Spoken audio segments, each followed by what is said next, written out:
Assalamualaikum warahmatullahi wabarakatuh. Berjumpa lagi dengan saya Yuna Eka Prihartini dalam materi prakarya kelas 8 aspek kerajinan.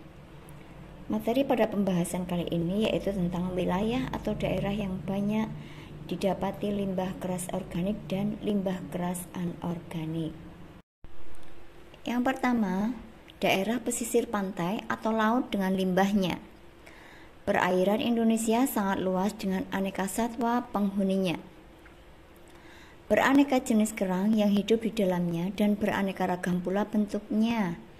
Apakah kamu mengetahui pengertian kerang itu? Bahasa Latin kerang yaitu moluska, yaitu hewan air yang bertubuh keras yang memiliki cangkang. Kerang terbagi dua jenis, yaitu kerang betina dan kerang jantan. Di daerah perkotaan atau pinggir kota, limbah cangkang kerang dapat dijumpai di restoran seafood. Di tempat seperti ini dapat ditemui jenis cangkang kerang laut yang menjadi limbah. Kulit cangkang kerang memang memenuhi tempat sampah karena ukuran daging kerang yang kecil membuat limbah cangkang kerang menumpuk dan tidak sedap dipandang. Banyak orang sudah memanfaatkan cangkang kerang ini sebagai karya kerajinan. Turis mancanegara pun juga banyak yang menyukai karya kerajinan dari cangkang kerang produksi pengrajin Indonesia. Salah satunya contoh dari cangkang kerang dibuat gantungan. Selain cangkang kerang yaitu limbah sisi ikan. Perairan Indonesia sangat kaya akan hasil lautnya, terutama ikan. Dari produk ikan dihasilkan limbah yang dimanfaatkan sebagai bahan dasar kerajinan.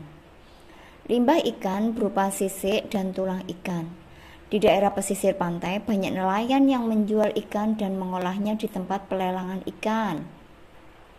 Limbah sisik ikan banyak dijumpai di sana dan terbuang percuma. Belum banyak orang yang memahami bahwa sisik ikan dapat didaur ulang. Limbah dari sisik ikan itu bisa menghasilkan produk yang bermanfaat dan memiliki nilai ekonomis tinggi jika dapat mengolahnya. Salah satu contohnya antara lain anting-anting yang terbuat dari sisik ikan, kemudian kalung yang terbuat dari sisik ikan. Masih tentang limbah dari pesisir pantai yaitu tempurung kelapa. Sebagian besar masyarakat biasanya menyebutnya dengan batok kelapa. Tempurung banyak terdapat di daerah pesisir pantai yang ditumbuhi pohon nyiur atau pohon kelapa. Indonesia tergolong negara maritim karena dikelilingi oleh lautan sehingga pohon kelapa dapat dengan mudah dijumpai. Bahan baku yang murah, mudah didapat merupakan keuntungan tersendiri bagi para pengrajin di daerah ini. Setelah diolah menjadi produk kerajinan, maka produk ini dipasarkan dan sejauh ini para pengrajin tidak menemui kendala dalam pemasarannya. Salah satu contoh kerajinan dari tempurung kelapa yaitu dibuat gelas, dibuat gantungan kunci dan lain sebagainya. Wilayah berikutnya yang menghasilkan limbah yaitu daerah pegunungan. Daerah pegunungan banyak sekali terkenal dengan kayu-kayunya. Hasil dari limbah kayu bisa berbentuk gantungan kunci, peralatan masak, talenan, dan lain sebagainya. Wilayah berikutnya yang menghasilkan limbah yaitu daerah pertanian. Limbah dari daerah pertanian yaitu tulang ikan. Tulang ikan merupakan limbah perikanan yang mudah didapatkan di daerah pantai, pasar ikan, dan restoran-restoran seafood. Selama ini tulang ikan bisa dipergunakan sebagai bahan ternak. Tulang ikan dihaluskan menjadi tepung tulang. Sebagian besar orang membuang limbah tulang ikan ini karena tidak bermanfaat. Jika masa panen ikan, orang tidak sempat lagi mengolah limbah tulang ikan. Limbah tulang ikan menjadi pemandangan yang mengganggu karena hanya dibuang begitu saja.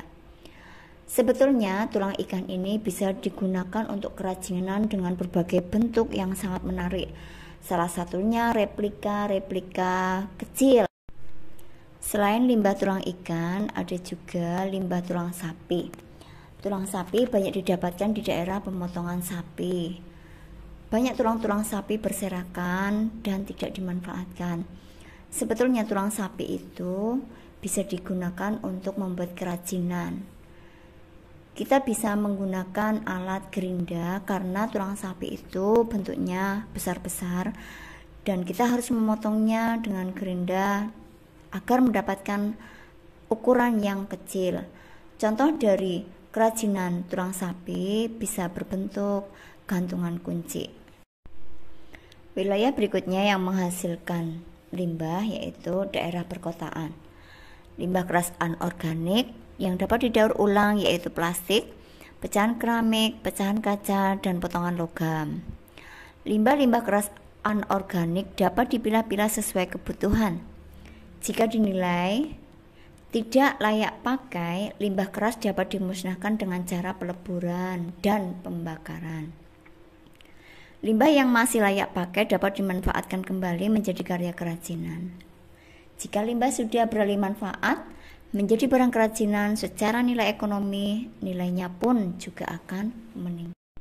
Selain itu, banyak sekali limbah plastik yang ada di kanan kiri kita, terutama wujudnya botol-botol minuman. Perlu kalian ketahui bahwasanya botol minuman bisa digunakan untuk kerajinan, salah satunya dimanfaatkan sebagai tempat bercocok tanam. Nah, jika botol-botol yang berserakan itu dimanfaatkan untuk bercocok tanam, setidaknya oksigen yang ada di lingkungan kita juga lebih menjadi segar. Selamat memanfaatkan bahan limbah untuk kerajinan.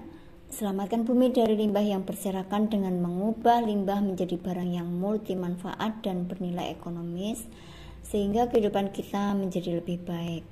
Terima kasih atas perhatiannya. Assalamualaikum warahmatullahi wabarakatuh.